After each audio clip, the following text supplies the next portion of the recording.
si hay algún problema, alguna cuestión, pues bueno, agradezco muchísimo a Jesús que esté ahí pendiente, al resto del equipo de la universidad. Me imagino que todo va en orden. Si no se ve, si no se escucha, pues bueno, me imagino que hay un chat donde se puede escribir. Me avisáis con total confianza y me lo decís, ¿vale? Me alegra muchísimo ver a tantísima gente conectada a la conferencia y bueno, lo primero de todo es desearos que estéis bien. Es un inicio de curso que es complicado para todos, me imagino, pero bueno, espero que dentro de poco podamos vernos en el aula, ¿no? Eso va por delante, además, que normalmente lo pasamos muy bien cuando estamos en el aula, ¿vale? Yo voy a ofrecer 3 conferencias a lo largo del cuatrimestre. Esta va a ser la primera, me apetece mucho además porque creo que vamos a hablar de algunos aspectos que son muy interesantes dentro de la obra de Benito Pérez Galdós, además son súper desconocidos, ¿vale? Entonces, bueno, pues con esta conferencia os doy mi más calurosa bienvenida a las mismas, ¿vale? Doy por hecho que, bueno, que hay muchísimos amigos entre los asistentes. Imposible, ¿no? Revisar tantos nombres entre tantísima gente, pero bueno, tanto a los veteranos como a los nuevos os saludo y también me presento y me disculpo con los veteranos porque ya me conocen de estos 2 años anteriores.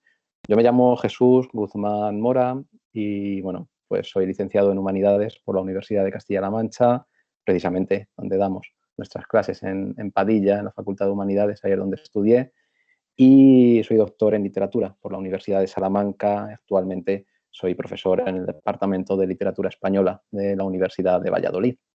Yo pongo mi correo electrónico aquí, lo comparto con todos vosotros para, bueno, pues si tenéis alguna duda, si tenéis alguna cuestión, siempre podéis escribirme con total confianza y me lo decís, ¿vale? Normalmente para compartir impresiones, textos, en fin.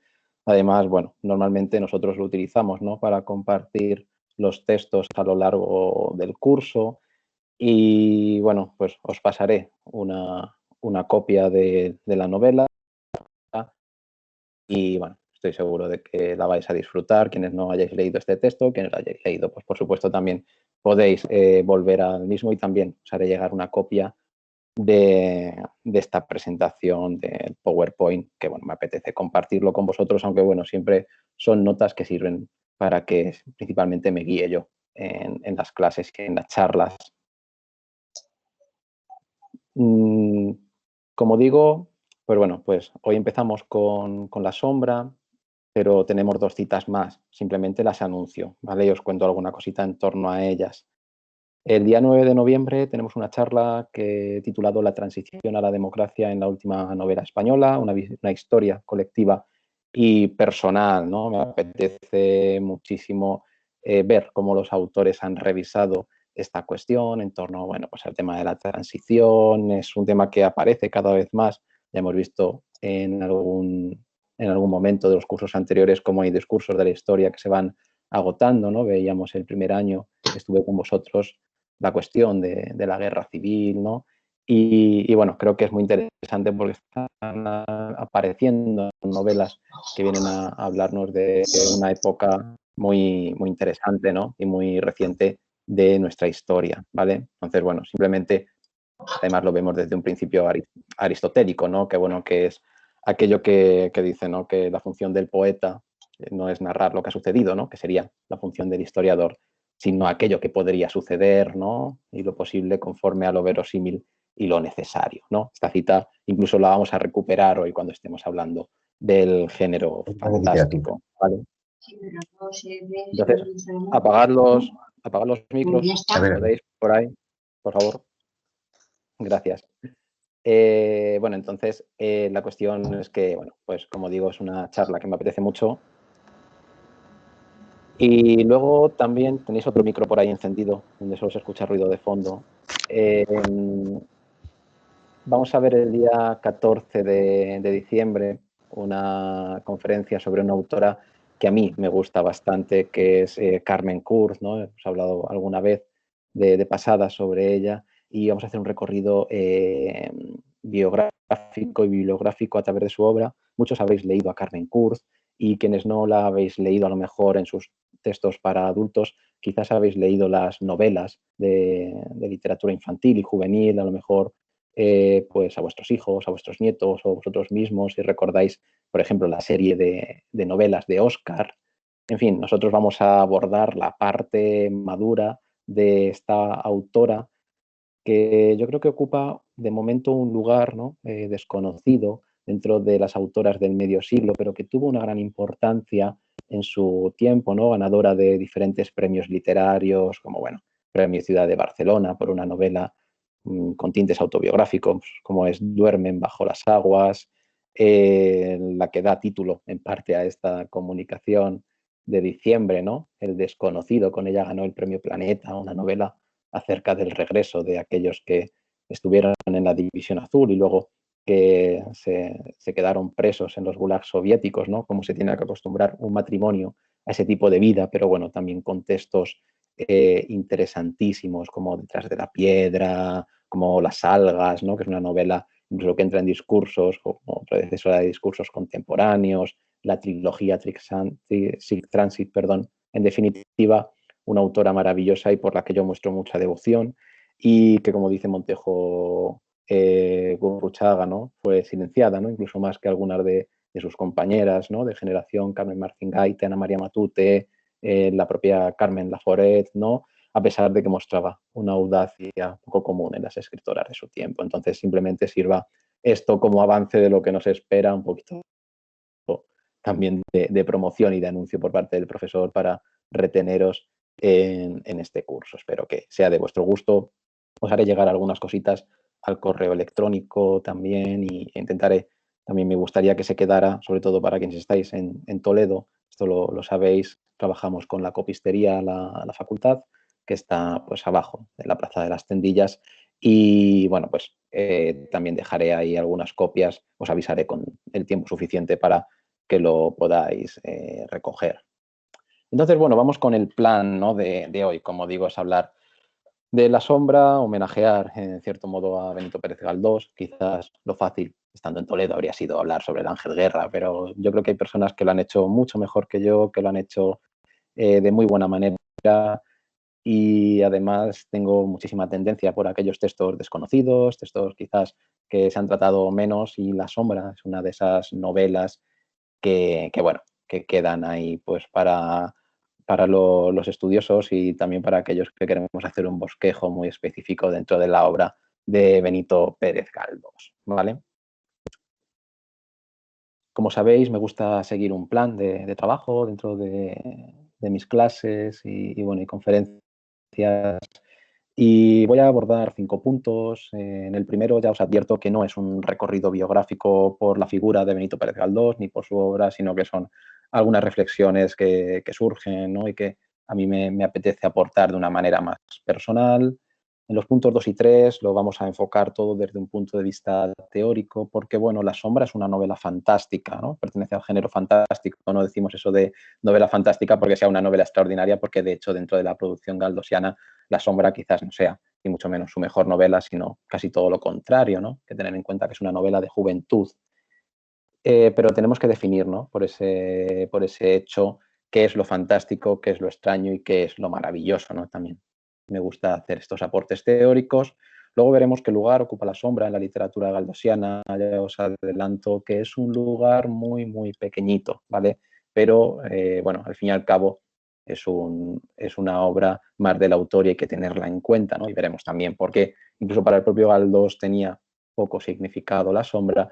Y terminaremos con un estudio, ¿no? Bueno, os iré contando un poco la novela, os iré contando por qué puede estar en lo fantástico, por qué estará entre esos planteamientos teóricos que propongo, ¿vale? Bueno, Sombra, tenéis una algún novela micro. de Sí, pero Cuidado con claro, el algún artículo micro que de tenéis por ahí encendido. ya, mira por qué. Vale. Sí, quedarme así. Vale, ¿hay algún micro por ahí encendido? Por favor, apagadlo. Vale, gracias. Y bueno, vamos a comenzar, ¿no? con Benito Pérez Galdós, ¿no? Pues esta foto icónica de Galdós siempre aparece, ¿no? Cuando estamos hablando del autor. Espera, no voy a quitar. Ahora, yo creo que me escucháis igual de bien aquí. Y bueno, como digo, Benito Pérez Galdós, que bueno, ya es un dato que conocemos, además lo tenemos de sobra aprendido, porque este año es el centenario, primer centenario de su muerte, ¿no? Benito Pérez Galdós, que nace en Las Palmas en 1843 y muere en Madrid en 1920, como digo esto simplemente para situarnos, ¿no? Temporalmente estamos hablando de un autor que está en los preceptos del realismo y del naturalismo, ¿no? Evidentemente, cuando hablamos de Benito Pérez Galdós, un autor de sobra, estudiado, ¿no? Yo creo que bueno, tanto con textos clásicos como el texto de Casalduero, La vida y obra de Galdós, un texto sintético que nos permite estudiar muy bien su obra, situarnos un primer acercamiento. Tenemos el texto de Ortiz Armengol, que yo además lo tengo aquí a la derecha, es un buen tocho, ¿vale? Es un tocho importante, que bueno, pues está en crítica, es un libro del año 95 y aprovechando, pues bueno, el centenario, han salido en los últimos tiempos 2 libros. Yo reconozco que el de Cánovas Sánchez no lo conozco, conozco el estudio de Arencibia, ¿no? El estudio de Arencibia, que es digamos, la experta actual en torno a la obra de Galdós, profesora en la Universidad de Las Palmas de Gran Canaria, también un buen tocho, ¿no? Un buen libro para pasar un rato leyéndolo, textos sobre todo biográficos, ¿no? Normalmente de estos autores a veces nos acercamos mucho a las obras, pero descuidamos la cuestión biográfica, que también es muy importante. Yo creo que en el caso de Galdós, vida y literatura van muy de la mano, ¿vale? Entonces, bueno, quien quiera tener estas referencias, quizás la más actual se puede acercar a la de Arencibia, y no vamos a negar que la de Casalduero probablemente la encuentre por internet dispersa, ¿vale? Entonces, bueno, como digo, quizás lo sencillo aquí sería hacer un recorrido en torno a la figura de Benito Pérez Galdós, pero tenéis estos libros donde probablemente lo expliquen mucho mejor que yo, tenéis bastante información, ¿no? En la red. Entonces a mí sí que me apetece hacer algún tipo de reflexión, ¿no? Sobre todo cuando estamos hablando de Benito Pérez Galdós. Cuando leemos sus novelas, ya sean los episodios nacionales, intentamos abordarlo desde un punto de vista histórico. Cuando estamos leyendo sus novelas, en general quizás nos fijamos más en los aspectos sociales. Es sorprendente leer hoy a Benito Pérez Galdós y tener esa sensación de actualidad, ¿no? Una sensación de actualidad que solo tienen los grandes escritores en la historia de la literatura. Hay unas palabras de Antonio Muñoz Molina, de un artículo del País, que vienen a definir muy bien esto, ¿no? Vienen a decir aquello de, bueno, que Galdós es tan contemporáneo nuestro en su ciudadanía como en su literatura. Es decir, Galdós se convierte para nosotros en un escritor totalmente atemporal, ¿vale? Igual que sucede con Cervantes, ¿no? Nosotros leemos el Quijote, lo hemos dicho alguna vez en clase, cuando veíamos especialmente a Trapiello, ¿no? Y con sus continuaciones del Quijote. Y cuando uno lee el Quijote salía con esa sensación, ¿no? Decía, bueno, sé enfrentarme a algunas cosas de la vida, es decir, he leído la vida en sí, a pesar de todo ese mundo fantástico cervantino que está propuesto en el Quijote, ¿no? Cuando uno lee a Pérez Galdós puede aprender más o menos de historia. Sabéis que, bueno, sí que es verdad que aquí la historia se ofrece, ¿no? Como ese discurso un poco más alternativo, el discurso oficial, pero más allá de aprender de historia, puede sentirse identificado con la realidad del presente, ¿no? Yo siempre pongo el ejemplo de Trafalgar. Uno cuando lee Trafalgar lee algunas opiniones, especialmente en el plano social, plano político, que con toda la salvedad que nos puede dar el anacronismo, estarían evidentemente relacionadas y podrían ser válidas para el día A de lo hoy. mejor es que no se le ve. Estas palabras, ¿no? De un autor, ¿no? Al que yo creo que algunas veces de manera injusta pues se le ha atropellado, se ha hablado mal de él, ¿no? Se ha dicho, ¿no? Que no era tan buen escritor como se No sé. pretende hacer ver, quizás, porque bueno, en el caso de Benito Pérez Galdós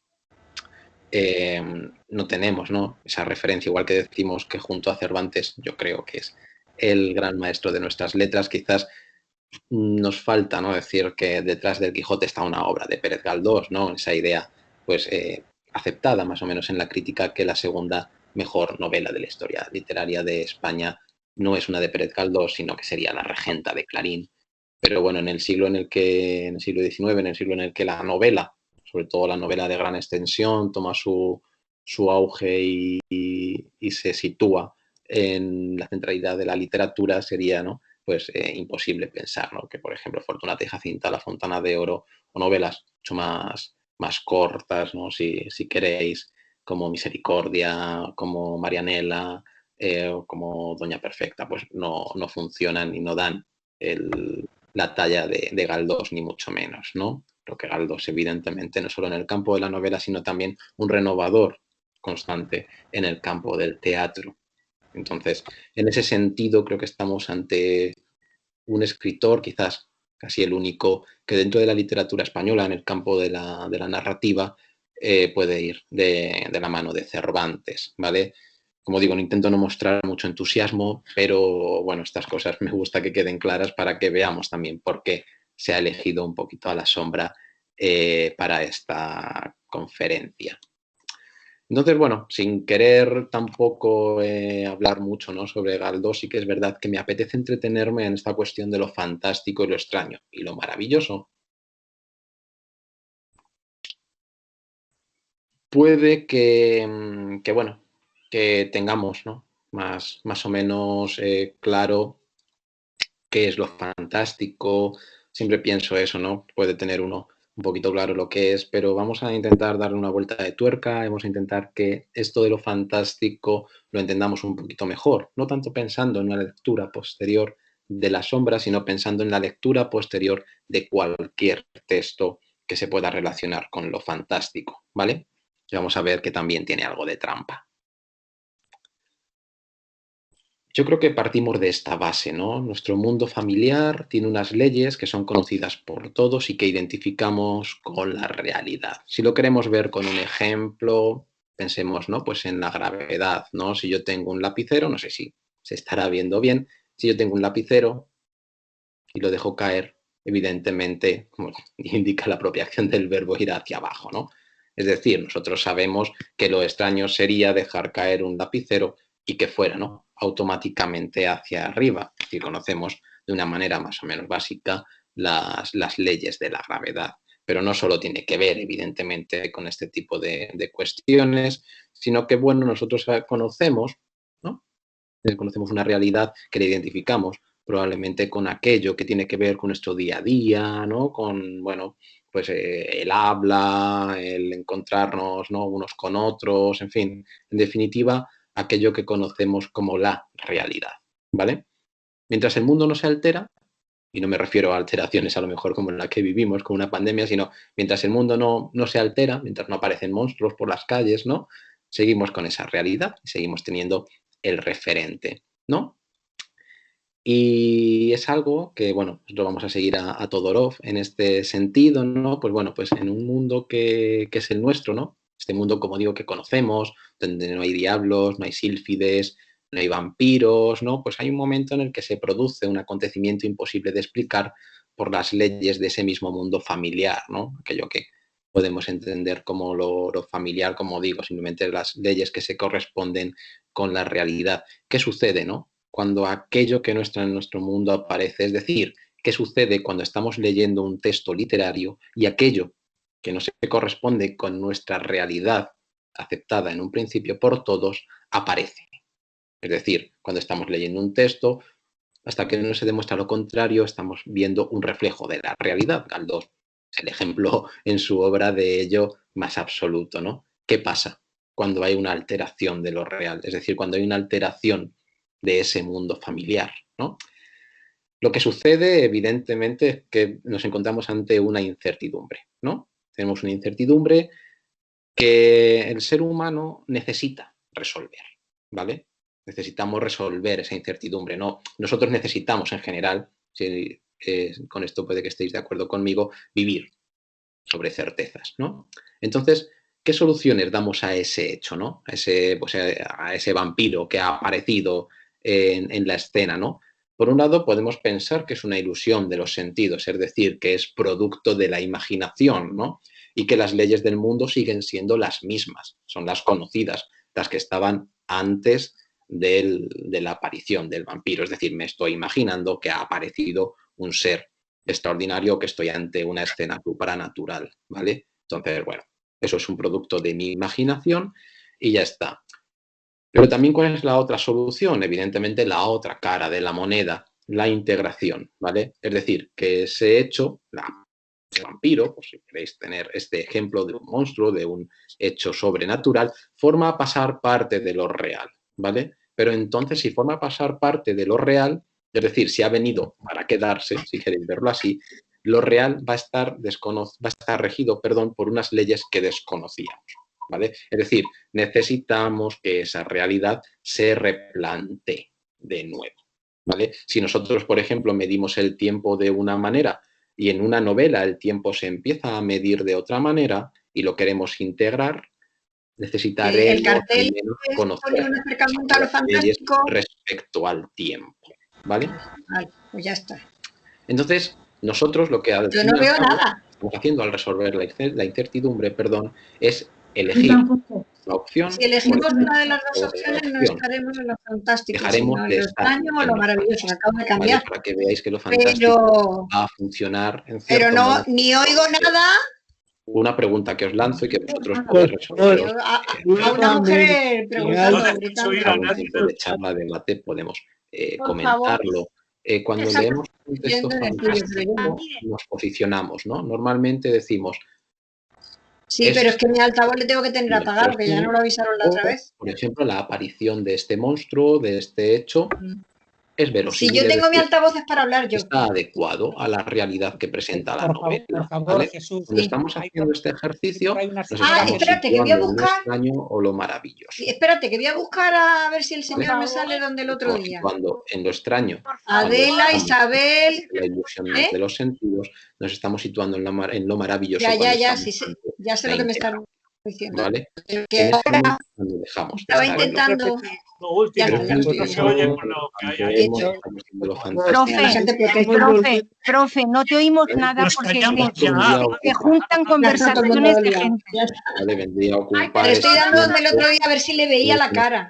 Profe, no se oye nada. Por Yo favor, ya lo oigo, apagar claro. todos los micros menos el Lo ponente. dejaremos aquí a ver si aclaramos Por algo. favor.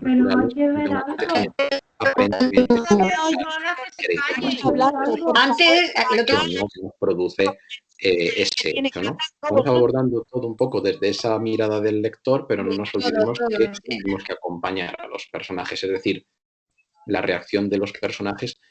Bueno, pues yo lo voy a dejar un rato. Un personaje fantástico, ¿no? Es decir, pero algo que es un tema principal dentro de la novela de Benito. Sí, vale, pero bueno, ya lo tengo, he llegado. Venga. Si queréis una definición un poco de lo fantástico, muy breve, diríamos eso, ¿no? Que lo fantástico es la vacilación entre lo natural y lo sobrenatural, ¿no? Es cuando tenemos que elegir o bien por una opción o bien por la otra, ¿no?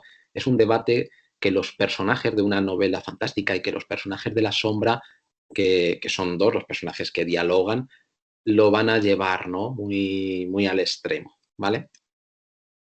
Entonces, hay una fórmula, ¿no? Que Todorov propone y que más o menos se puede ir repitiendo en este tipo de novelas, ¿no? Que es ese llegué a pensarlo, ¿no?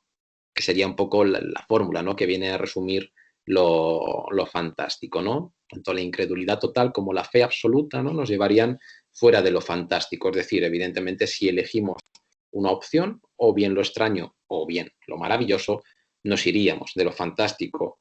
Como veis, lo que estamos haciendo es o bien respetar las leyes por las que se rige el mundo, o bien intentar conocer unas nuevas leyes, pero una vez se conocen, esas leyes son las leyes por las que se rige el mundo, ¿no? Lo que le va a dar vida, ¿no?, al género fantástico es la duda, la vacilación. Acompañar a los personajes en ese sentimiento, ¿no? Y también ese sentimiento cómo nos afecta a nosotros como lectores, ¿no? Nosotros, cuando leemos un texto fantástico, somos lectores implícitos, es decir, somos lectores que nos integramos, ¿no?, en la narración, porque evidentemente estamos mucho más cerca que, por ejemplo, cuando leemos al Galdós más realista, ¿no? Cuando estamos leyendo Fortunata y Jacinta, pues bueno, estamos leyendo la historia de unos personajes, una pareja, unos amores, pero bueno, lo podemos ver desde un punto de vista un poquito más objetivo, ¿no? Aquí nos implicamos un poco más como lectores, ¿vale? Entonces, bueno, como decimos, ¿no?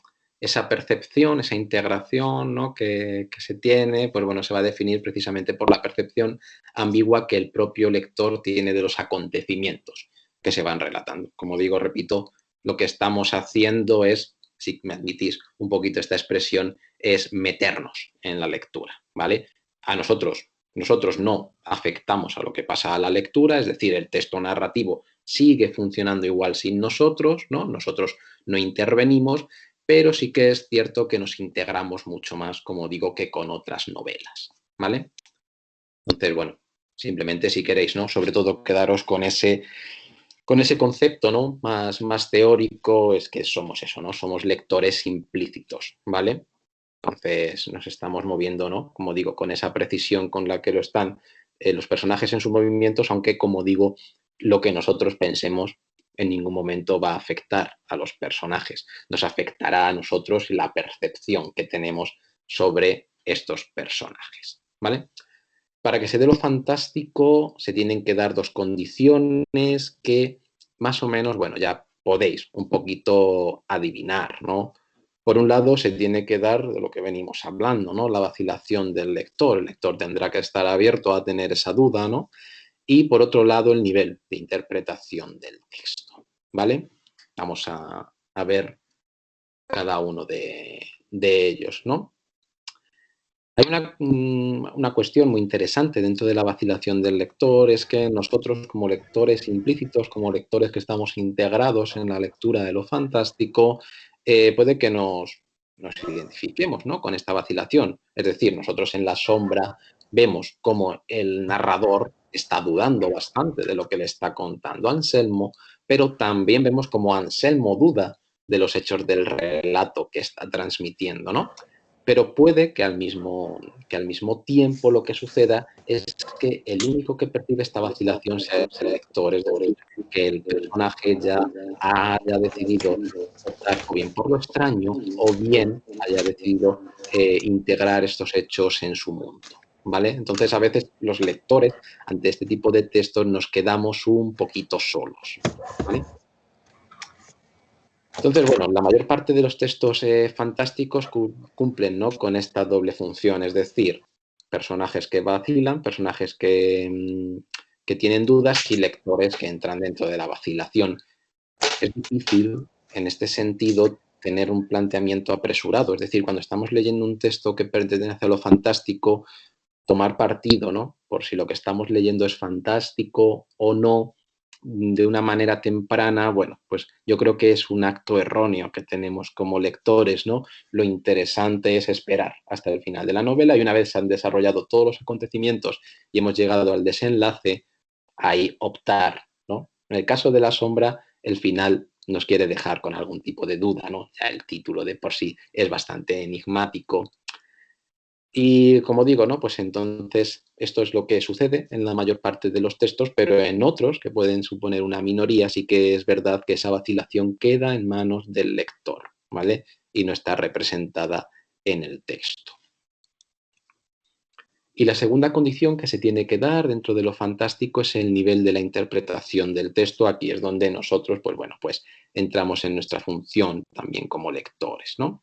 Es decir, algunos textos contienen elementos sobrenaturales, pero bueno, puede que el lector nunca se interrogue sobre la naturaleza de estos elementos, ya que no puede tomarlos al pie de la letra, ¿no? Es decir, no puede tomarlos en un sentido literal, ¿no? Por ejemplo, ¿no? Ponemos un ejemplo sencillo, de repente en un texto nos encontramos a animales que hablan, ¿no? Las cuestiones que pueden ser, quizás, de cierto modo, aplicables también a otro tipo de expresión artística, como puede ser el cine, ¿no? Nosotros sabemos, ¿no? Que el texto debe ser tomado en un sentido alegórico, ¿no? En algunos casos decimos, bueno, ¿cómo va a hablar un animal, ¿no? Entonces, en ese sentido puede que lo fantástico no nos afecte algo menos, ¿no? Que estemos interpretando el texto con una referencia muy clara a nuestro mundo real. Pero, por ejemplo, si pensamos en esta cuestión de la interpretación del texto, observemos, ¿no? Por un momento el caso de la poesía, ¿no? Si la poesía fuera meramente, representativa, se podría considerar, ¿no?, como un género fantástico.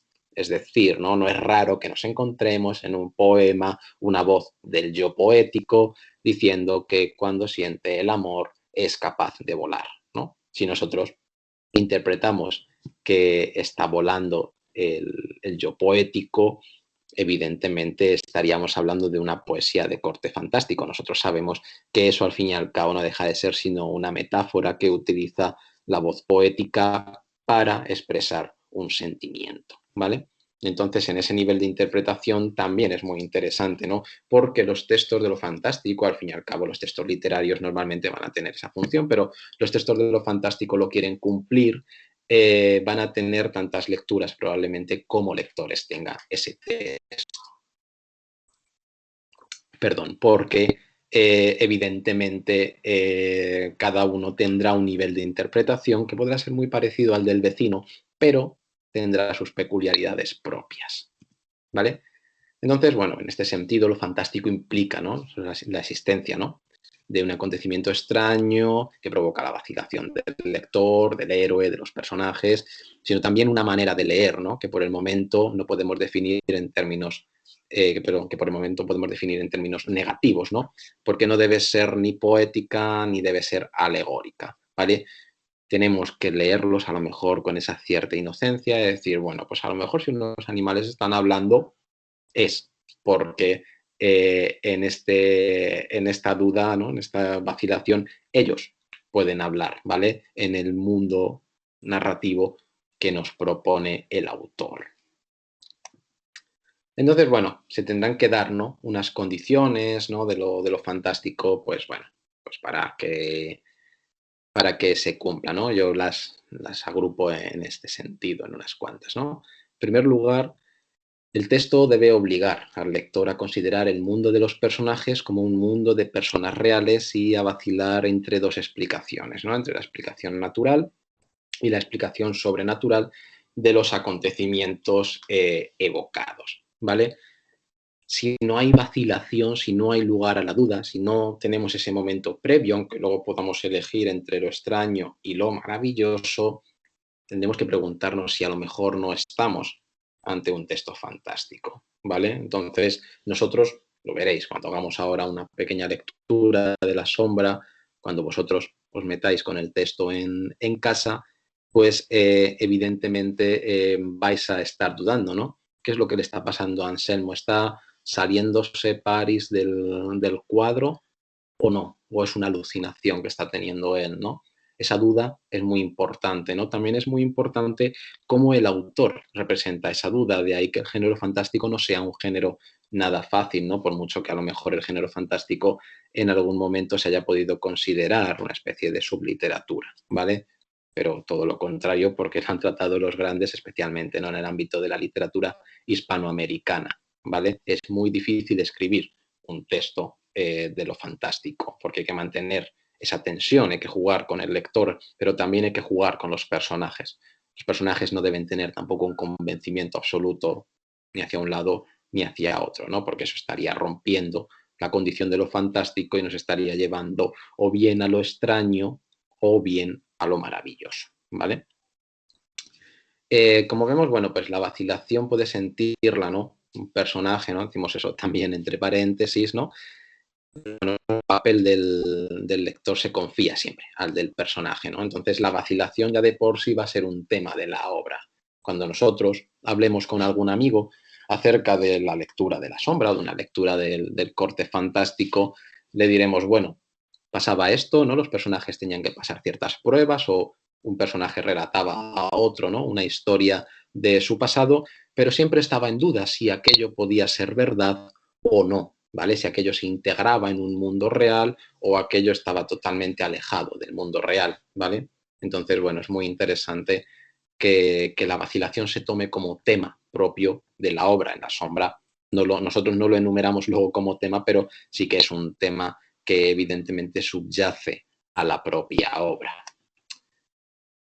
En ese sentido, ¿no? El lector debe rechazar esas interpretaciones de las que hablábamos antes, ¿no? Decíamos, bueno, animales que están, ¿no? Que están hablando, personajes que puedan decir, ¿no? Que están volando. Nosotros sabemos que los animales no hablan, nosotros sabemos que las personas no pueden volar, pero cuando estamos leyendo lo fantástico, como digo, tenemos que abordarlo con cierta ingenuidad, ¿vale? El tema en La Sombra es que un personaje de Paris, en un cuadro que sale Paris con Elena,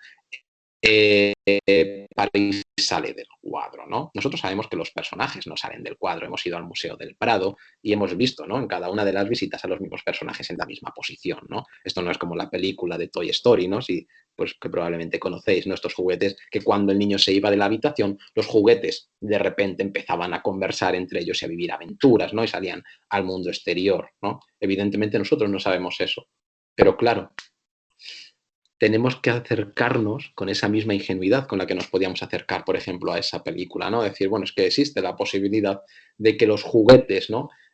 Cuando yo no estoy en mi habitación, salgan, ¿no? Salgan al mundo, conversen entre ellos y tengan sentimientos. En ese sentido, como digo, la cuestión del cuadro, en el caso de La Sombra, que va a ser fundamental, en un principio pues debe hacernos dudar, ¿no? Pero en ningún momento nos debe producir el rechazo de decir, bueno, pero es que un personaje de un cuadro jamás puede salir del cuadro, ¿vale? Entonces es algo que es muy interesante. Debemos, en ese sentido, rechazar este tipo de interpretaciones, sobre todo para integrarnos en el texto, ¿vale? Entonces, bueno, pues dentro de lo fantástico, como veis, había como dos términos ahí que nos dejábamos, ¿no? Lo extraño y lo maravilloso, ¿no? Porque, bueno, sin lo extraño y lo maravilloso no se entiende, ¿no? Lo fantástico, y sin lo fantástico pues no se entiende lo extraño y lo maravilloso, ¿no? Entonces, bueno, en ese sentido vamos a ver cómo se relacionan entre ellos y cómo se relacionan con lo fantástico, ¿vale? Entonces, cuando finaliza, ¿no? Perdón, la historia, el lector, ¿no? Va a tomar una decisión, ¿no? Ya os decía que esto de lo fantástico, la vacilación, normalmente tiene una duración, debería, en un principio, en un planteamiento primitivo, teórico, según nos lo enseña Todorov, de duración única para la lectura. Una vez que hemos terminado el libro, lo normal, nosotros como seres humanos que siempre queremos además saber más, ir más allá del propio texto, y que, bueno, en algunos casos, ¿no? Como puede ser en La Sombra, donde hay cierto final que puede quedar incluso abierto o problemas sin resolver, necesitamos, ¿no? Necesitamos respuestas, es decir, necesitamos integrar esa historia o bien en lo extraño, es decir, algo que es producto de la imaginación, que no altera en ningún momento las leyes del mundo tal y como lo conocemos, o podemos optar por lo maravilloso, es decir, aquello que sí se integra en el mundo real, pero entonces ese mundo real ya tiene unas leyes que nosotros desconocemos, ¿vale? Entonces, bueno, pues tenemos que ver cómo podemos acercarnos a este tipo de soluciones, ¿vale? Al fin y al cabo, ¿esto qué significa? Significa que se rompe la incertidumbre, es decir, que obtenemos una respuesta, ¿vale? Pero claro, es un planteamiento, como decía, muy primitivo, ¿no? Si nos quedáramos ahí, pues bueno, pues lo fantástico siempre se rompería, lo fantástico, al fin y al cabo, no sería un género, ¿no? Pero veremos que esto no tiene por qué pasar, ¿no? Esa incertidumbre puede durar, ¿no? Esa incertidumbre puede ser algo muy, muy duradero y no tiene por qué desaparecer siempre, ¿vale? Es decir, no tenemos que comernos, me permitís la expresión, un poco pues la cabeza después de leer este tipo de textos. Si no lo tenemos claro, nos podemos quedar con esa incertidumbre, ¿vale? Lo pensemos sobre todo porque a lo mejor en algún momento pensamos que cuando leemos un texto fantástico, si no llegamos a lo extraño o a lo maravilloso, perdón, se puede frustrar nuestro intento de lectura, lo cual no tiene por qué ser así. Entonces, bueno, ya decíamos, ¿no? Simplemente por recordarlo, pues cuando sucede, ¿no? Lo extraño, pues cuando el lector decide que las leyes de la realidad quedan intactas y, bueno, permite explicar los fenómenos descritos, ¿no? Una cosa es que eso que ha sucedido no afecte a las leyes de la realidad, otra cosa es que yo no lo pueda explicar, ¿no? Es decir, bueno, pues eso ha sido producto de un sueño normalmente, no ha sido producto de la imaginación, ¿no? Ahora lo veremos.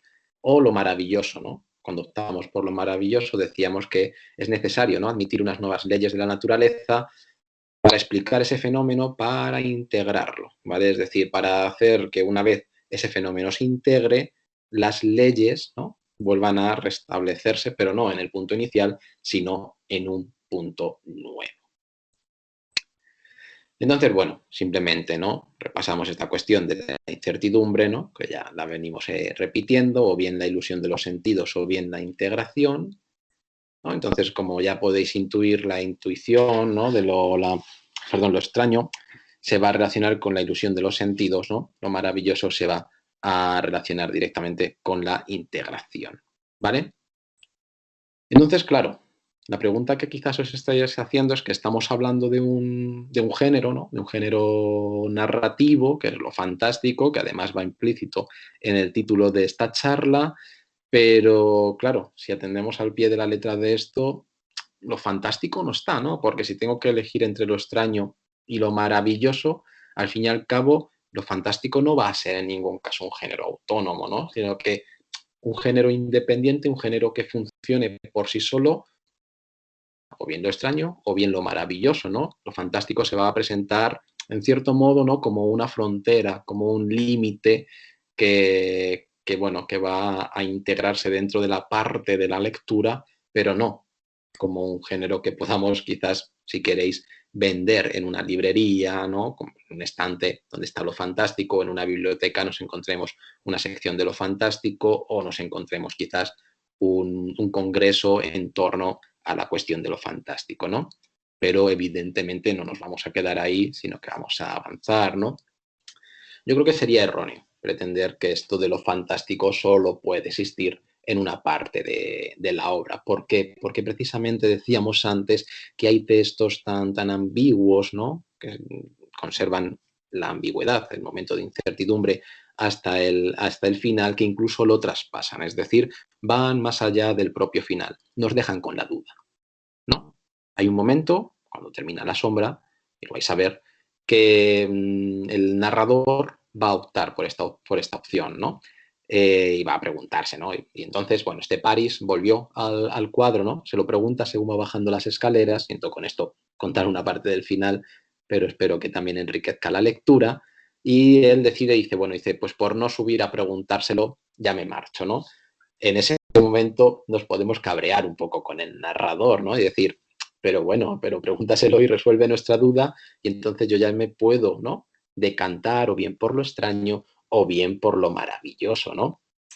Pero bueno, esto sucede, ¿vale? Y en esa ambigüedad, en esa persistencia más allá del final, es donde especialmente va a residir lo fantástico, ¿vale? Si el personaje lo siente, ¿no?, en este caso el narrador decide quedarse con la duda, nosotros puede que nos quedemos con la duda, pero también, como decía antes, dependerá del nivel de interpretación que hagamos de la lectura, es decir, de la decisión que también nosotros de manera independiente tomemos sobre este tema, ¿vale? Entonces, a mí me gusta mucho este esquemita porque me permite tratar, ¿no?, esto de lo fantástico, lo extraño y lo maravilloso a través, bueno, pues de unos extremos, como veis, un centro, y situar lo fantástico, o llamamos lo fantástico puro, en el medio, ¿no?, que sería realmente lo que sí está en el medio, ¿vale? Como veis, vamos un poco de unos límites de pureza, ¿no?, bueno, pues a esos límites un poquito más ambiguos, pero luego recuperamos otra vez en el centro la pureza, ¿vale? Vamos a ver detenidamente cada uno de estos aspectos, ¿no? Entonces, bueno, pues hacemos una pequeña clasificación por números y vamos con ello. Entonces, bueno, ¿qué es lo fantástico extraño, no? Pues bueno, lo definimos como los acontecimientos que a lo largo del relato parecen sobrenaturales, ¿no?, y reciben finalmente una explicación racional. No es raro que también haya ese juego, ¿no?, por parte del escritor, del propio narrador o de los personajes con el lector, es decir, nos están presentando algo que tiene una capa de lo fantástico, pero nos ofrecen una explicación racional, ¿no? Nos ofrece una explicación que en ningún momento va a romper con nuestra percepción de la realidad, ¿no? Es lo que podemos llamar también lo sobrenatural explicado. Una vez que explicamos lo sobrenatural, pues bueno, pues no es que deje de ser sobrenatural, pero bueno, al menos lo entendemos, ¿no? Es decir, la explicación se corresponde con nuestro mundo, ¿vale? ¿Cuáles son esos tipos de explicación? Antes anunciábamos algunos, ¿no? Cuando estábamos hablando de lo extraño, ¿no? Lo podéis, ¿no? Podéis evidentemente pensarlo, ¿no? ¿Qué puede explicar en la vida aquello que es sobrenatural, ¿no? Pues en algún momento, pues el azar, ¿no? El sueño, ¿no? Esa distinción también que tenemos, que no tenemos, mejor dicho, entre el sueño y la vigilia, ¿no? Es algo que viene de esos elementos más claros de la filosofía clásica, la influencia de las drogas, ¿no? Las drogas también en algún momento pueden jugar con un personaje y no es raro que ese personaje se aleje, ¿no? de la realidad, pero esa explicación la tengan las drogas, ¿no? También las supercherías, ¿no? La ilusión de los sentidos, la locura, en fin, como veis, lo que estamos buscando en lo fantástico extraño es un porqué, ¿no? Una respuesta al porqué. Y esa respuesta a los porqués la tenemos aquí, ¿vale? Claro, esto tiene una clasificación, ¿no? Entonces, en esta explicación, pues bueno, cuando no se produce ningún hecho sobrenatural, es decir, cuando los acontecimientos son fruto de una imaginación desordenada, evidentemente van a responder o bien al sueño, o bien a la influencia de las drogas, o bien va a responder a la locura.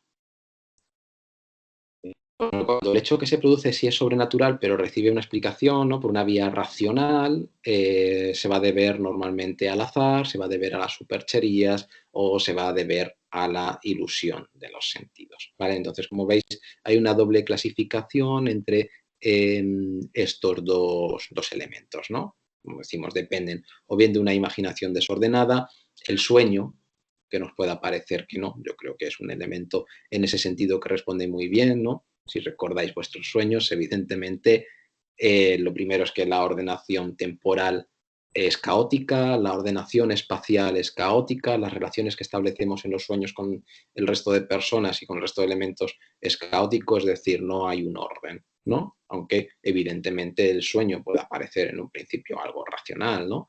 Porque es algo que al fin y al cabo estamos viviendo dentro de nuestro mundo real, pero eso también explicaría los otros dos elementos y los metería en este grupo. Y como digo, pues la vía racional sí que responde, ¿no? A cuestiones que sí que están en lo racional, ¿no? Ahí está, quizás la ilusión de los sentidos a lo mejor es la que nos podría crear algún tipo de complicación, pero más o menos yo diría que en ese sentido también pertenece a la vía racional. Entonces, bueno, pues como veis, esto pertenece a aquello que bien lo podemos llamar lo fantástico extraño. Si estáis tomando notas sobre la explicación, pues bueno, creo que lo sobrenatural explicado, ¿no? Sería también no solo otro nombre, sino también la solución o la conclusión a la que se podría llegar con esto de lo fantástico extraño. Y bueno, ¿no? Ahí es donde pues, un poco recuperamos este discurso de la poética de Aristóteles que normalmente ¿no? utilizamos para hacer esa distinción entre lo que es historia y lo que es poesía, ¿no? Nos viene muy bien precisamente por eso, ¿no?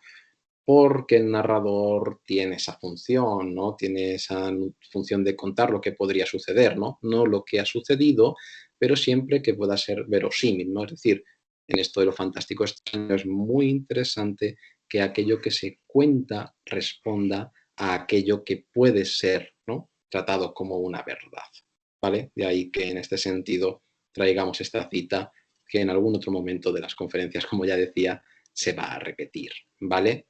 Esa es la función del escritor, ¿no? Un poquito en el lado opuesto del historiador, ¿vale?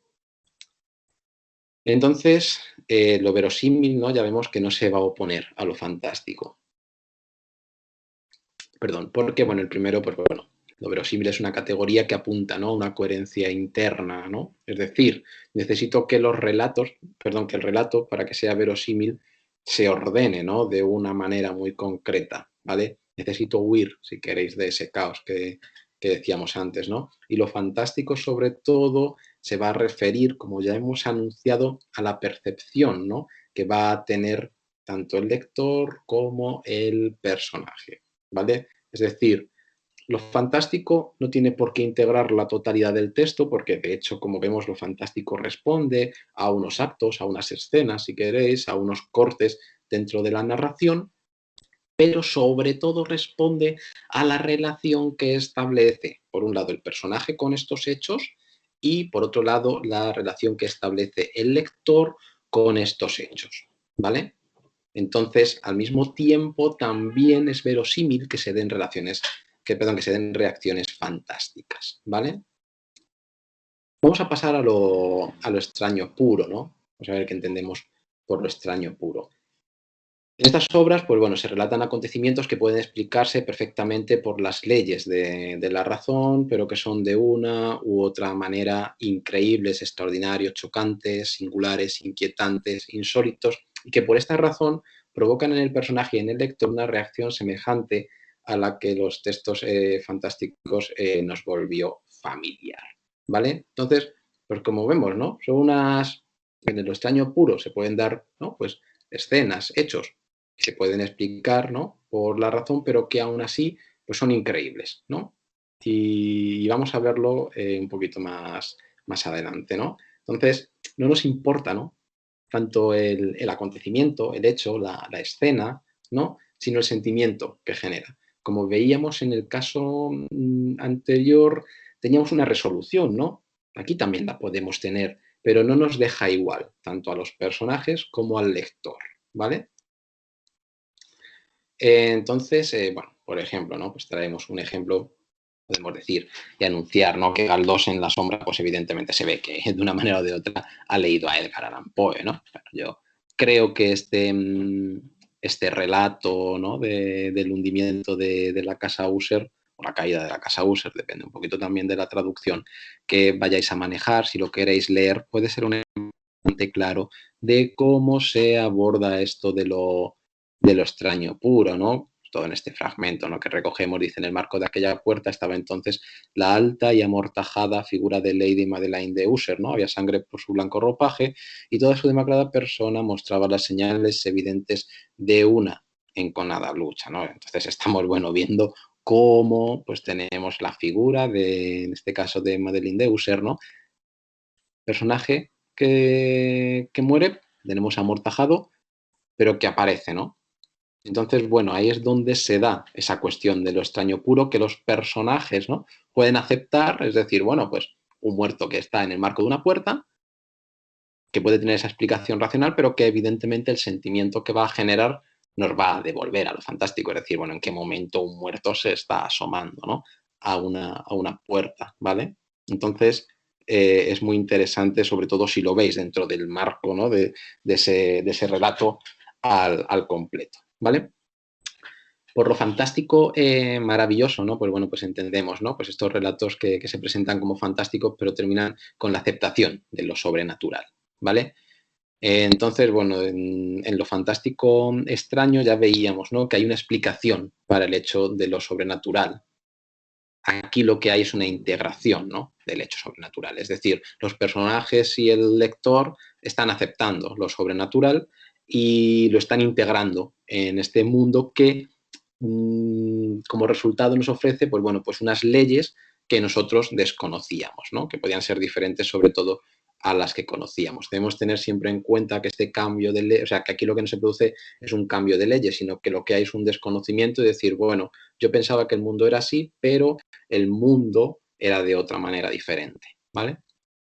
Entonces, estos relatos se acercan muchísimo a aquello que conocemos como lo fantástico puro, ¿no? Porque, bueno, porque el hecho, ¿no? de quedar inexplicado, de no acercarse a lo racional, nos sugiere, en efecto, la existencia de lo sobrenatural. Yo creo que cuando pensamos en lo fantástico, pensamos sobre todo, ¿no? En que hay algo supranatural, que hay algo que va más allá de lo natural, que es lo que nosotros conocemos, ¿no? Y entonces de ahí que lo fantástico maravilloso sea lo que más se va a acercar a esa idea de lo fantástico puro. ¿Vale? Y por último, bueno, tenemos lo maravilloso puro, ¿no? Dentro de esta clasificación de 4. Y bueno, en este caso de lo maravilloso, ¿no? Los elementos sobrenaturales no provocan ninguna reacción particular, ¿no? Ni en los personajes ni en el lector implícito, ¿no? La característica de lo maravilloso no es una actitud hacia los acontecimientos relatados, sino la naturaleza misma de los acontecimientos. Es decir, desde un principio aceptamos que esto de lo maravilloso va a pasar, ¿vale? Tiene una lejanía, ¿no? Evidentemente, con lo fantástico, con el mundo también real, ¿no? Y es un tipo de texto en el que tenemos una aceptación, ¿no? Vamos cogiendo una aceptación de esta cuestión, ¿vale? Entonces, bueno, como se estrecha esta relación de lo maravilloso puro y lo fantástico puro, el lector tendrá que concentrarse, ¿no?, en la búsqueda de detalles que separen cada división, ¿no?, como es la vacilación permanente del lector en los hechos insólitos, ¿no? Cuando estamos leyendo un texto que podemos identificar como lo maravilloso puro, diremos, bueno, si estoy dudando, quizás ya no estoy en lo maravilloso puro, ¿vale? Será la duda la que me acerque a lo fantástico puro y la ausencia de duda será la que me acerque a lo maravilloso puro por esa aceptación que decíamos primigenia. Entonces, bueno, dentro de lo maravilloso puro, al mismo tiempo abrimos otro, ¿no? Pues abrimos otro cajón, que bueno, son unos tipos de relatos maravillosos que no están incluidos en esto porque tiene, ¿no? Es una especie de excepción que tienen una explicación en torno a lo sobrenatural, ¿no? Que serían lo hiperbólico, lo exótico, lo instrumental y lo científico. Vais a ver que muchos de ellos los conocéis, ¿vale? Lo hiperbólico, ¿no? Pues bueno, cuando los fenómenos son sobrenaturales solo por sus dimensiones, ¿no?, que son superiores a las que nos resultan familiares. Es decir, es una cuestión, si queréis verlo así, de tamaño, ¿no? Pongo un ejemplo de Las mil y una noches, además, un texto que da para ello, ¿no? Todos, de una manera o de otra, conocemos el relato de Simbad, el marino, ¿no? El momento en el que dice eso de en aquellos mares vi asimismo un pez de 200 codos de longitud y otro con la cabeza semejante a la de un mochuelo, ¿no? En aquel viaje vi muchas cosas extrañas y maravillosas. Como veis, el texto ya nos está invitando a utilizar esta terminología, pero serían demasiado largas para contar, ¿vale? Entonces, como veis, bueno, pues un pez de 200 codos de longitud, ¿no? Pues evidentemente tendría una explicación que lo alejaría de lo maravilloso puro, ¿vale? Entonces, como decimos, ¿no?, pues se puede identificar con aquello que llamábamos la lectura alegórica, ¿no?, que tendríamos que evitar si queremos acercarnos a lo fantástico, pero que en lo maravilloso estaría muy presente, ¿vale? Tenemos lo exótico, ¿no?, dentro de lo maravilloso como excepción, de lo maravilloso puro, donde se relatan los acontecimientos sobrenaturales sin presentarlos, ¿no?, como tales, ¿no? Se supone que el receptor de los cuentos no conoce esas regiones, ¿no?, en las que se desarrollan estos acontecimientos y por consiguiente no hay un motivo, ¿no?, para ponerlos en duda. Es decir, lo extraño, ¿no?, la extrañación del lector ante lo exótico, pues bueno, precisamente va por ahí, ¿vale? Tendríamos lo maravilloso instrumental, ¿no?, donde aparecen, pues eso, ¿no?, pequeños gadgets, ¿no?, adelantos técnicos que son irrealizables en la época que se ha descrito, pero que a lo mejor posteriormente, ¿no?, sobre todo si estamos hablando de un texto que está contextualizado en una época anterior, nosotros sabemos que ese adelanto técnico se ha llevado a cabo, ¿vale? O se podría llevar a cabo. Y el maravilloso científico que se identifica sobre todo con lo que conocemos como ciencia ficción, ¿no? No sé si sois lectores de este género, pero si lo sois, pues bueno, aquí quizás encontréis alguna respuesta a esas cuestiones que nos plantea la ciencia ficción, ¿no? También quizás a lo mejor pues en la cuestión cinematográfica, ¿no? Pues en este caso lo sobrenatural está explicado de manera racional, pero a partir de leyes que la ciencia contemporánea no reconoce, ¿vale? Es decir, cuando estamos ante un texto de ciencia ficción, esas leyes científicas no nos valen para cuando salimos del libro, pero son totalmente válidas para la lectura del texto, ¿vale?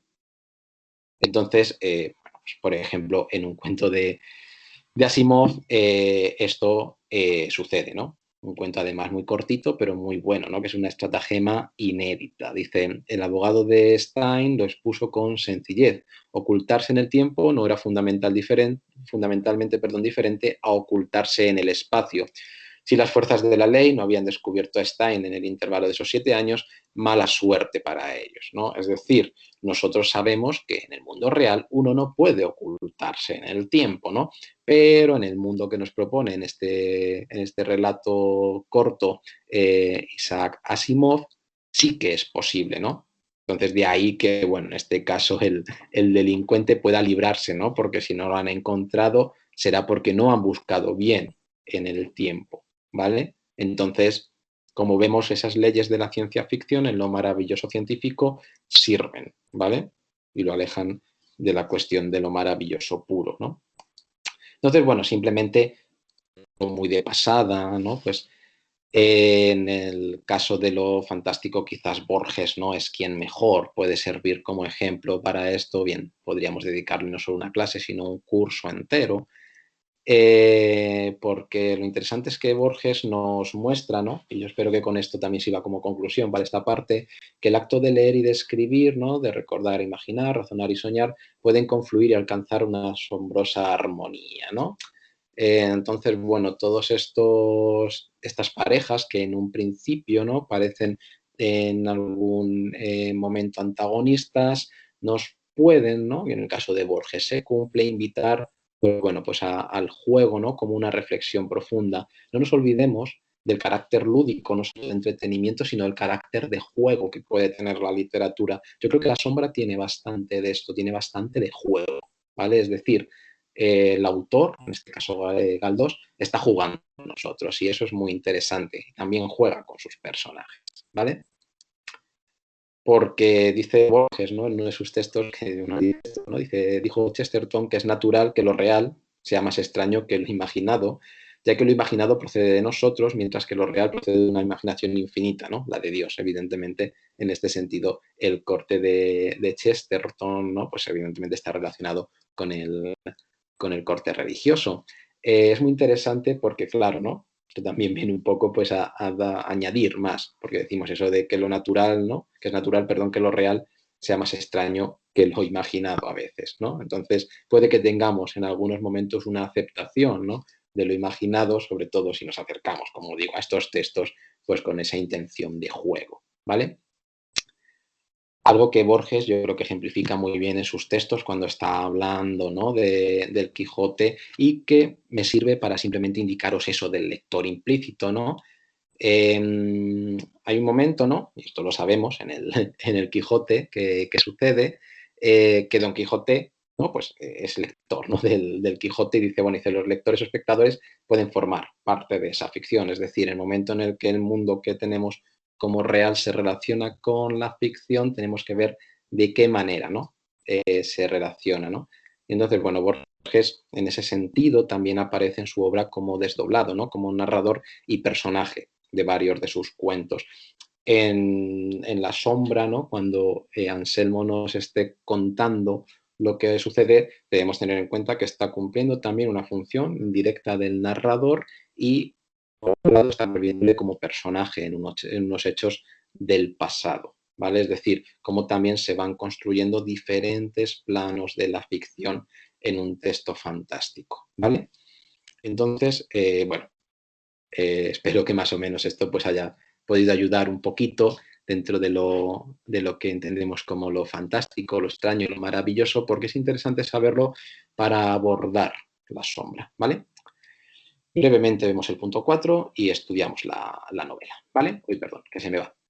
Como digo, La sombra en la literatura galdosiana, ¿no? Estamos hablando de una obra que tiene unas fechas de redacción entre el año 1886 y 1887, además una creación de la obra entre Canarias y Madrid, y que, bueno, Galdós lo que va a hacer es guardarla, ¿no? En cierto modo también como hace con La Fontana de Oro en esa época, y la publica por entregas, ¿no? En Revista de España. Esto es interesante porque cuando os acerquéis a la novela vais a ver que los capítulos, cuando terminan, tienen esa cuestión, ¿no? De dejar al lector un poquito con ganas de seguir leyendo para comprar el siguiente número de Revista de España y poder leer la novela. Cada capítulo, cuando comienza, pues va a retomar un poquito, ¿no? Para funcionar como recordatorio en el lector del momento, va a retomar los temas, ¿no? Entonces, bueno, como digo, es una cuestión mínima en la novela, pero es muy interesante que lo tengamos en cuenta. Lamentablemente, La sombra, si me permitís el juego de palabras que es bastante evidente, queda ensombrecida por el propio Galdós también dentro de su producción literaria. No es raro que estas biografías de las que os hablaba apenas se acerquen a La sombra, ¿no? En el caso de Casalduero se citaba en una página, en el caso de Arencibia también pasa desapercibida, quizás en el libro de Ortiz Armengol es donde se habla un poquito más de La sombra y tenemos alguna cita a continuación. Creo que el motivo es evidente, ¿no? Porque estamos hablando de la época, aunque nosotros le incluimos La sombra, creo que podría ser un paréntesis dentro de la producción primera de Galdós, aquello que conocemos como novelas de tesis, porque, como digo, bueno, nos encontramos ya desde el primer momento con textos que son referencia dentro de la obra de Galdós, como La Fontana de Oro, Doña Perfecta, Gloria o Marianela, ¿no? Puedo decir por experiencia personal, una relectura reciente de Marianela, pues no ha perdido, ¿no?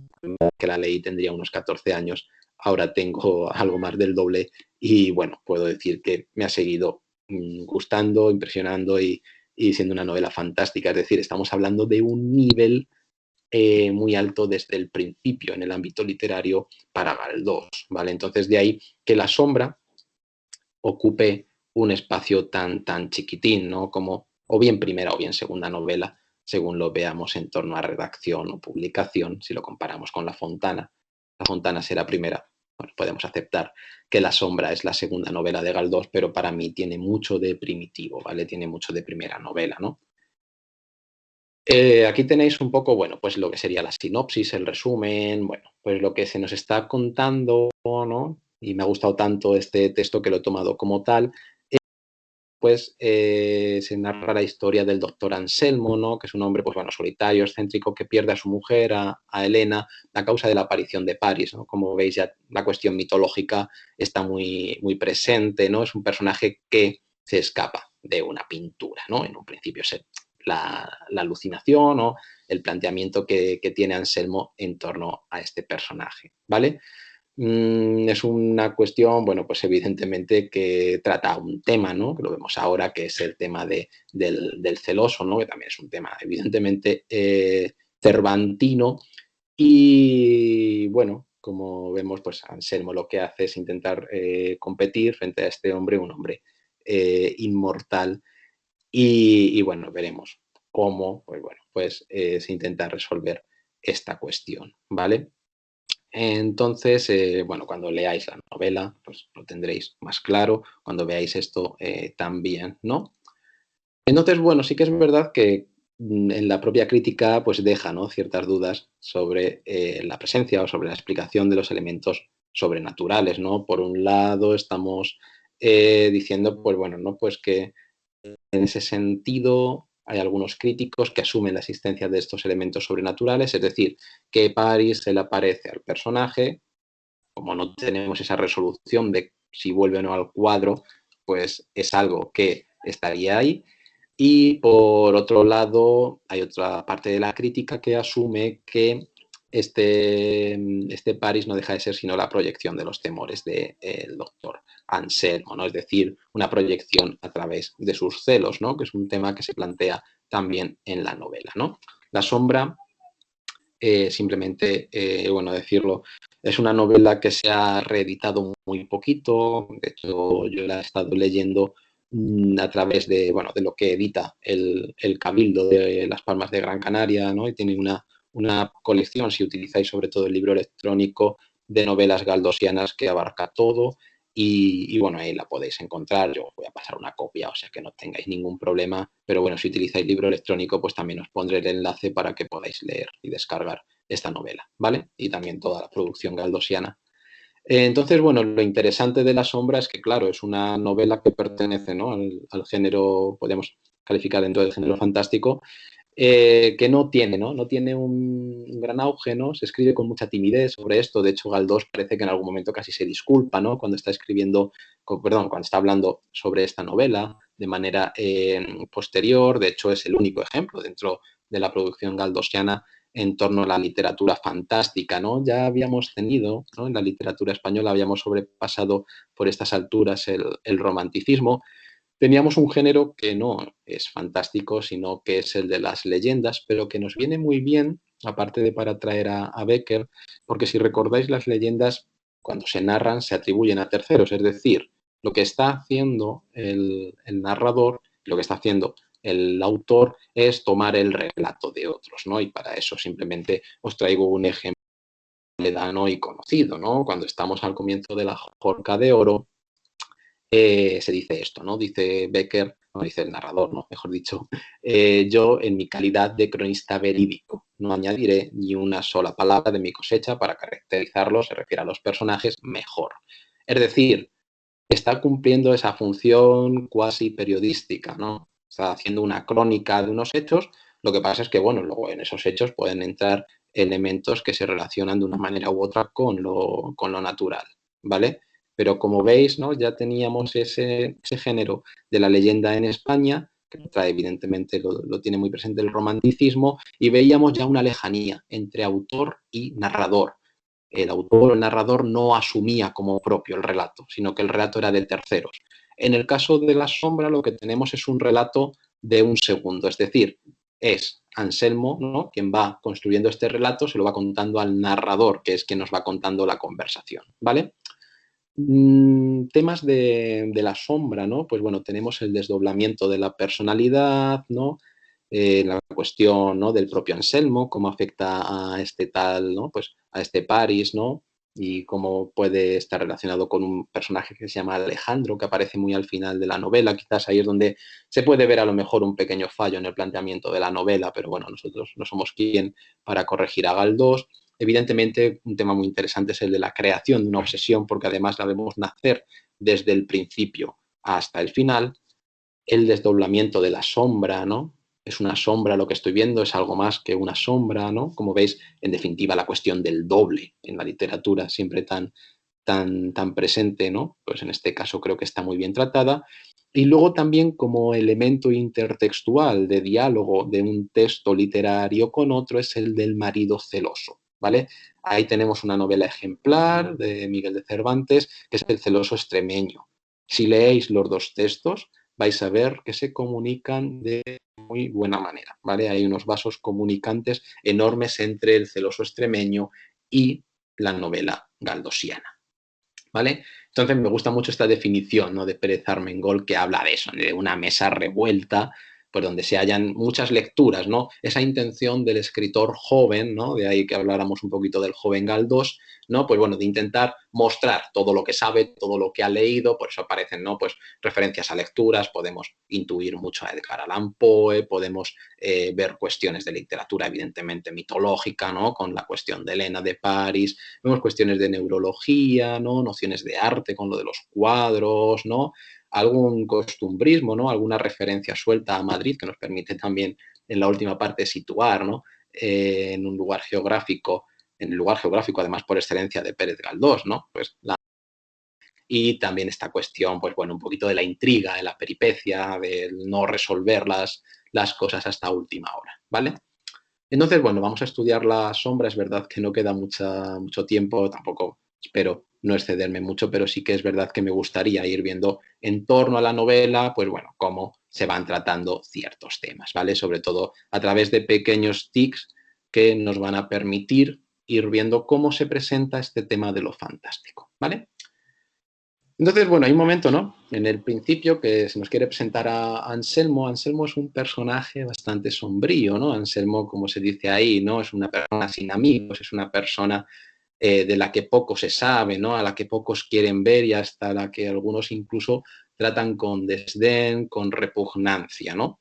Eso en el tiempo presente, porque debemos tener en cuenta que los hechos que se nos van a narrar están en el pasado, ¿no? Pero hasta el capítulo 4 más o menos no aparece esta cuestión, ¿no?, de hacer una mirada hacia atrás, sino que, bueno, se nos está presentando al Anselmo actual, ¿vale?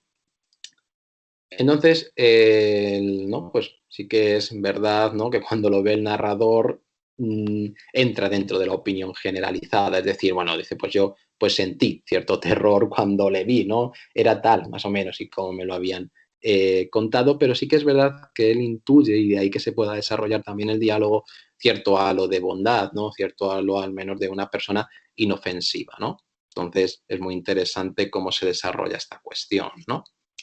Y de ahí que se pueda dar pie. Si no hubiera tenido esa impresión el narrador, la novela quizás no habría podido desarrollarse, ¿no? Entonces, bueno, como digo, estamos ante un hombre, pues eso, ¿no?, un hombre raro, ¿no?, que merece ser puesto entre las más curiosas aventuras que han ocurrido en el mundo, ¿no? Y bueno, sobre todo el caso que él lleva a cabo, ¿no? Hay un cuestionamiento, ¿no?, desde el principio acerca, ¿no?, del juicio, ¿no?, que él mantiene. Lo vamos a ver porque luego, como Anselmo, ¿no?, pues se relaciona con su suegro, ¿no?, le dice, bueno, pues que ha perdido un poco, ¿no?, la cabeza. Todo eso vendría motivado en un principio, según se nos presenta, por la muerte de su mujer, de Helena, pero también en toda la historia que se desarrolla en torno a lo fantástico es cuando vemos que él ya está quizás perdiendo el juicio, ¿no? Está viendo a un personaje que está saliendo de un cuadro, ¿vale?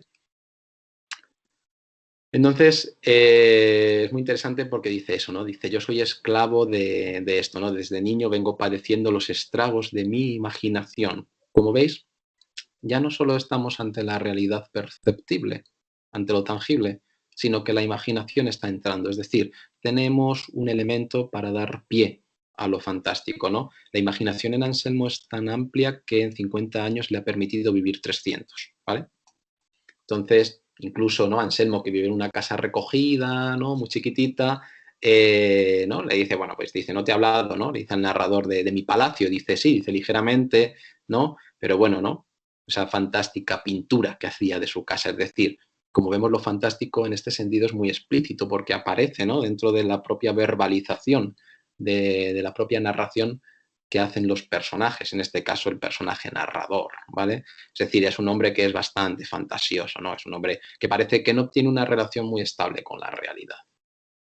Entonces, bueno, pues evidentemente, ¿no? Dice la medianoche es fecunda en imaginaciones, él no duerme, ¿no? También esa falta de relación con el sueño va a hacer que toda su imaginación pues se acentúe. En algunos momentos él se queda, ¿no? Se queda en la novela, se queda dormido. Es tan intenso lo que cuenta y lo que ha vivido que el cuerpo necesita descansar.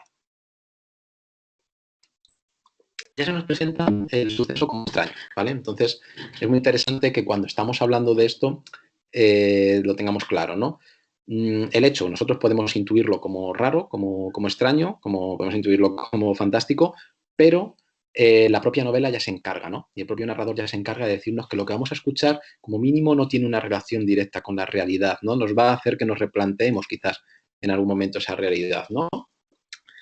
Y como relato que no se ajusta a lo que es el realismo, va a ser vago, va a ser confuso, ¿no? La fantasía va a estar más suelta, ¿no? Como dice ahí, y en definitiva va a haber mucho de novelesco, ¿no? Es muy interesante esta relación, ¿no? Entre novela, ficción, aquello que no es novelístico se ajusta más a la realidad, ¿no? Eso que puede entrar dentro del relato de un hombre que no está relacionándose con la realidad será ficción, ¿no? Es decir, será novelesco, será inventado, ¿no? Puede que lo que me esté contando me lo quiera contar como si fuera verdad, pero puede que no lo sea, ¿no?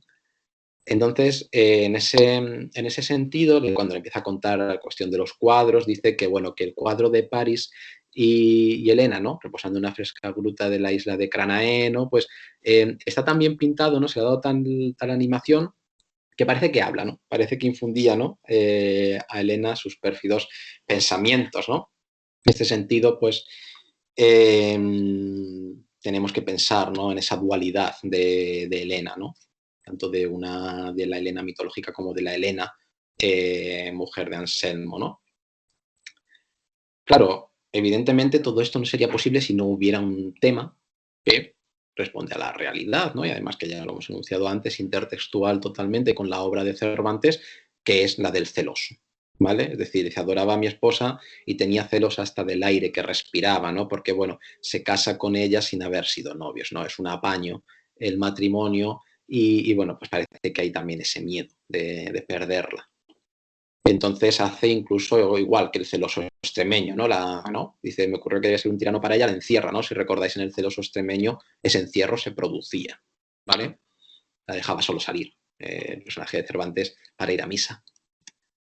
Entonces hay un momento en el que Helena ve el cuadro, ¿no? Y dice eso, dice, qué hermosa figura, dijo señalando a París, evidentemente todo esto va a acentuar la inseguridad que tiene este personaje, ¿vale? Que tiene el personaje de Anselmo.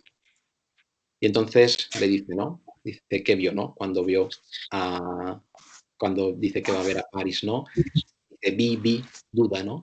Hay una duda, hay un momento en el que dice, bueno, pues no sé si contarlo, ¿no? No sé si esto va a responder, ¿no? En este sentido a la realidad. Es muy interesante porque este es el final del capítulo y ahí es donde también se ve ese efecto que os decía de, bueno, pues vamos a dejar un poco para el día siguiente, ¿no? Entonces, en ese momento se produce un fuego, ¿no? Un fuego que no tiene mayor importancia ni siquiera dentro del pero que también crea, ¿no?, ese juego con el lector contemporáneo de los relatos, perdón, de los episodios, de los capítulos en la revista, y bueno, simplemente para dejar la expectativa, ¿no? Y bueno, lo interesante es que hay un momento en el que, y aquí es donde sí que podemos decir que ya comienza de toda la narración que podemos identificar de lo fantástico, en el que Anselmo escucha unos ruidos y él intuye que Helena está con otro hombre, está con un amante, ¿no? Y hay un momento en el que, bueno, él lo registra, dice, registré todo, no vi nada, ya tenemos ahí una causa, pero la explicación no la encontramos, ¿no? Eso es lo que le pasa a Anselmo. Creo que mi mujer está con alguien, pero en el momento en el que entro no hay nadie, ¿no? Entonces, como dicen, ¿no? Es muy interesante, como decía, estos puntos de la narración. Dice, qué extrañas ideas, dice el narrador, dice el doctor, dice, extrañas sí, pero cada vez más vivas y más claras. Hay que anunciar, que no lo he dicho antes, que no es ningún doctor, sino que simplemente le llaman así un poco, pues bueno, de manera reconocida para casi burlarse de él, ¿no? Entonces, como vemos, ¿no? Qué extrañas ideas. Ya estamos viendo ese alejamiento de la realidad, ¿no? Si tú escuchas a tu mujer con alguien pero no hay nadie, algo está pasando, ¿no? Entonces ya hay un momento en el que él, ¿no?, reconoce a continuación que lo que le pasa excede los límites de lo natural, ¿no?, que es el fenómeno más estupendo que puede concebirse. Es decir, lo que voy a contar no te lo va a contar otra persona, o al menos no te lo puedo contar como si fuera parte de la realidad, ¿vale? Sino que va a exceder los límites de lo que conocemos como lo natural, ¿no? Entonces hay un momento en el que sí, que ve a este hombre, ¿no? Ve a este hombre que bueno, dice, lo vi andar, dice, agachándome, ¿no? Y lo va a ver que se va a meter en un pozo, ¿no? ¿Cuál es la solución de Anselmo? Llenar ese pozo de piedras, ¿no? Para que no pueda salir, ¿vale? Pero claro, dice, la sombra, el hombre o lo que fuera, ¿no? Evidentemente relacionado con esto de la sombra, evidentemente utiliza la palabra de la sombra, algo tiene que producir esa sombra, ¿no? Esa es la cuestión que le mueve a Anselmo, ¿no? Entonces se pregunta, ¿no?, si era realmente un hombre o no. Como mínimo hay una sombra. Si hay una sombra, habrá alguien, ¿no? Y claro, él tiene cierto remordimiento cuando tira las piedras al pozo. Y bueno, cuando dice, bueno, dice, pero es que has hecho, ¿no? Le dice el narrador algo así como, bueno, que has hecho una locura, ¿no? Has matado en ese sentido a alguien. Dice, no se me juzgue sin conocer el resto, ¿no? Entonces, bueno, pues ¿no?, cuando el hombre vuelve al cuadro, que había visto antes que ya no estaba ocupado por París, ahora vuelve a estar ocupado por París, ¿no? Y dice, claro, un momento muy interesante en el que dice, no parece esto inverosímil, dice, ya lo creo, ¿no? Inverosímil, como veis, la cuestión de la verosimilitud es muy importante, ¿no? Lo que me estás contando parece mentira, ¿vale? Entonces, bueno, lo más increíble de todo es que, bueno, pues él dice, bueno, dice, lo que me pasó es que cuando llegué, ¿no?, cuando estaba allí vi entrar al mismo París. Y aquí es cuando él ya dialoga con París. Claro, si París es un personaje de un cuadro, ¿no?, está en un cuadro de su casa, ¿cómo va a dialogar con alguien de carne y hueso que dice ser ese personaje, ¿vale? Entonces ya hay un momento en el que el narrador le dice, esto ya pasa de maravilloso. Cuando vemos esa terminología de extraño, maravilloso, fantástico, la cogemos con pinzas, ¿no? Porque, bueno, entre el texto que hemos explicado en lo teórico y la sombra hay una diferencia de casi un siglo, ¿no? Entonces, bueno, aquí debemos entender cuando hablamos de maravilloso, extraño, siempre en los límites de lo fantástico, pero como veis está muy vertido todo eso, ¿no? Entonces dice, bueno, le dice eso, ¿no? Le dice que es inmortal, ¿no? Le dice París, dice, bueno, dice, es inútil que tú intentes matarme porque pues yo no voy a morir, ¿no? Porque realmente él se identifica no tanto como París, sino, pues bueno, pues como el demonio que quiere romper, ¿no? Decíamos antes esa definición, un demonio que quiere destruir la vida conyugal, ¿vale? Dice, he recibido simplemente diferentes nombres, pero soy otro, ¿no? Además, quiero destruir esta felicidad conyugal llevándome el alma de tu mujer, ¿vale? Entonces, bueno, el narrador sirve, ¿no?, a lo largo de la narración, cuando va hablando con Anselmo, como contrapunto, ¿no?, ante este relato fantástico. Si dejáramos que Anselmo nos contara la historia, Anselmo nos contaría un relato, ¿no?, totalmente basado en lo fantástico, ¿no? Ya vemos que la imaginación es fecunda, ya vemos que ha tenido unos hechos, dice haber vivido unos hechos extraordinarios. Entonces, bueno, lo que le va diciendo el narrador, dice, hombre, dice, lo que me estás contando es obra de escritorzuelos. Ahí también a lo mejor Galdós nos está diciendo un poco, cuidado, que esto de escribir sobre el género fantástico, no siempre, ¿no? y como dice, ¿no? Y demás, gente enemiga de la verdad, ¿no? Ya veíamos un poco antes esa distinción entre ficción y realidad, ¿no? Y entonces a esto le responde algo muy interesante, ¿no? Que me parece fundamental en la novela. Dice, pues es tan cierto que lo vi y lo hablé y me dijo lo que he referido, como es cierto que usted y yo existimos y estamos aquí charlando, ¿vale? Es decir, lo que te estoy contando, aunque parezca que no es verdad. Esa es la cuestión que intenta tratar Anselmo, ¿no? Y entonces, bueno, el narrador sigue cuestionando, ¿no? Dice, no podía ver en la narración, ¿no? Ni realidad ni verosimilitud. Como veis aquí, Galdós, no sabemos sin querer, me imagino que no, está incluso teorizando. Está diciendo, bueno, es que para que algo sea real, ¿no? Una narración, por mucha ficción que sea, tiene que ser verosímil, es decir, tiene que responder a ciertos preceptos de la verdad, ¿no? Que no deja de ser sino también pues otro precepto que aparece en la poética de Aristóteles.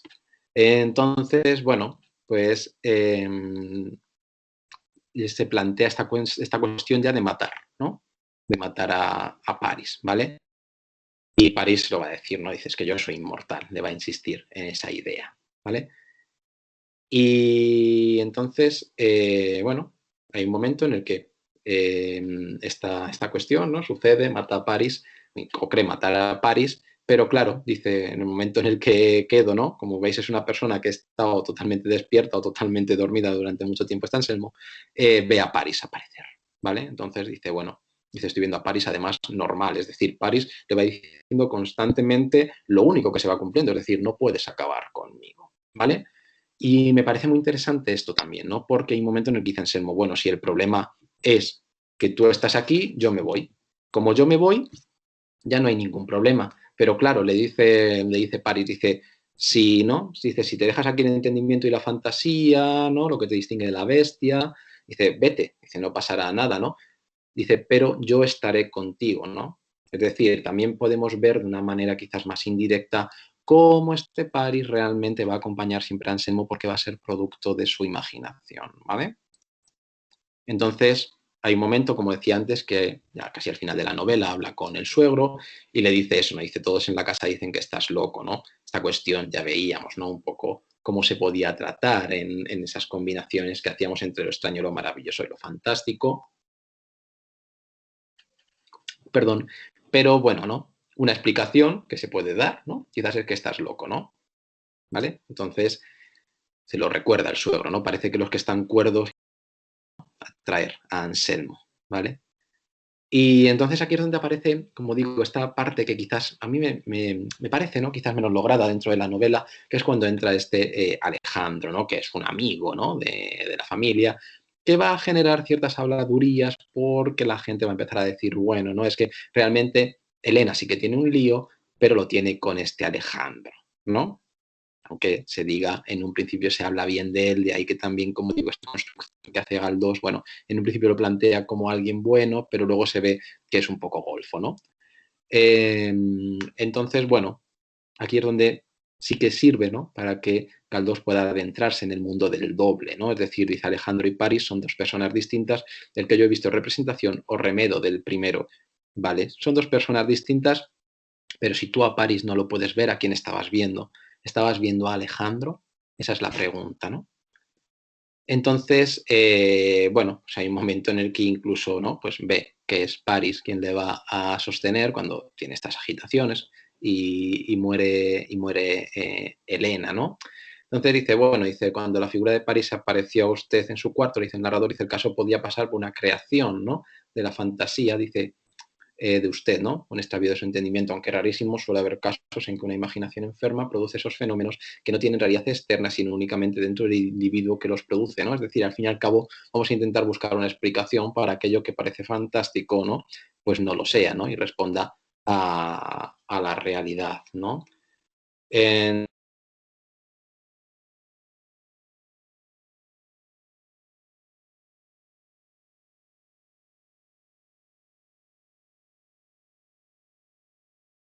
de Anselmo, ¿no? Este Anselmo le dice, antes ya lo veíamos, que él sufría desde niño de su imaginación, entonces, bueno, le dice que es un problema que tiene, ¿no? Que también tenía su padre, entonces le dice con cierta ironía eso de no seguir la carrera de santo es errar la vocación, es decir, si te venía de cuna, pues lo normal es que tuvieras esa propensión a la vida de fantasía, ¿vale? Entonces intenta, como digo, buscar una explicación racional, pero bueno, en el momento en el que muere Elena, ¿no? Pues se tienen esta conversación, ¿no? Dice, me voy, al fin lo has conseguido. Dice, pero ¿a qué precio? Para librarte de mí has tenido que matarla, le reprocha a Paris. Y Anselmo le dice, ¿no? Dice, ¿cómo puedes decir, ¿no? Que yo la he matado, ¿no? Que ha matado a Elena, ¿no? Ha matado los dedos de Anselmo. Esa es la representación que puede tener Paris. En ese sentido, reina un poco la ambigüedad, ¿no? Como vemos, Alejandro realmente no es tan bondadoso como se contaba, sino que, bueno, que lleva incluso luto, ¿no? Entonces, ¿quién estaba en aquella escena con Elena? Estaba Paris, estaba Alejandro, ¿no? Teníamos que verlo en ese sentido. Pero bueno, sí que es verdad que se intenta dar una pequeña explicación. Cuando se dice esto del orden lógico del cuento, le dice el narrador, ¿no? Dice, usted conoce a ese joven que galantea a su esposa, piensa mucho en esa cuestión, ¿no? Ya tenía ese problema de los celos, pero bueno, ¿no? Dice, se reconcentra, se aísla, la idea le domina y se vuelve loco. Dice, porque otro nombre no merece tan horrendo delirio, ¿vale? Es decir, como vemos, se intenta dar esa explicación de lo fantástico a través de la locura. Y el doctor dice, sí, dice, yo puedo estar de acuerdo contigo, pero es que a mí me gusta contar la historia al revés, ¿no? Dice, es decir, tal y como me pasó, ¿vale? Es decir, aunque hay una propuesta más o menos que puede responder a la realidad por parte del narrador, el doctor dice, bueno, dice, sí puede pasar así, pero es que yo la cuento como yo la viví, ¿no? Entonces, bueno, como vemos, también entra un poquito esa cuestión de la desorganización, del caos que está dentro de la novela, ¿vale? Y finaliza la novela, bueno, pues con esta cuestión que os comentaba, ¿no? Hay un momento en el que el narrador dice, pero bueno, ¿habrá vuelto el personaje al cuadro, ¿no? Y dice, bueno, no se lo voy a preguntar, ¿no? Ahí es donde va a jugar con esa ambigüedad que tiene también la propia novela y donde el lector implícito de una manera o de otra tendrá que decidir hasta qué punto acompaña la propuesta que en este sentido hace el narrador de la obra, ¿vale? Me ha gustado en ese sentido distinguir durante esta cuestión, pues bueno, el narrador del propio autor, ¿vale? Con esto, bueno, comparto por aquí simplemente, bueno, tenéis una bibliografía, como siempre, pues bueno, que revisaré antes de compartirlo con vosotros para que podáis aprender más. Y en ese sentido, pues por mi parte, espero que haya quedado más o menos claro. Os agradezco muchísimo, ¿no? Que hayáis aguantado de manera tan estoica la conferencia.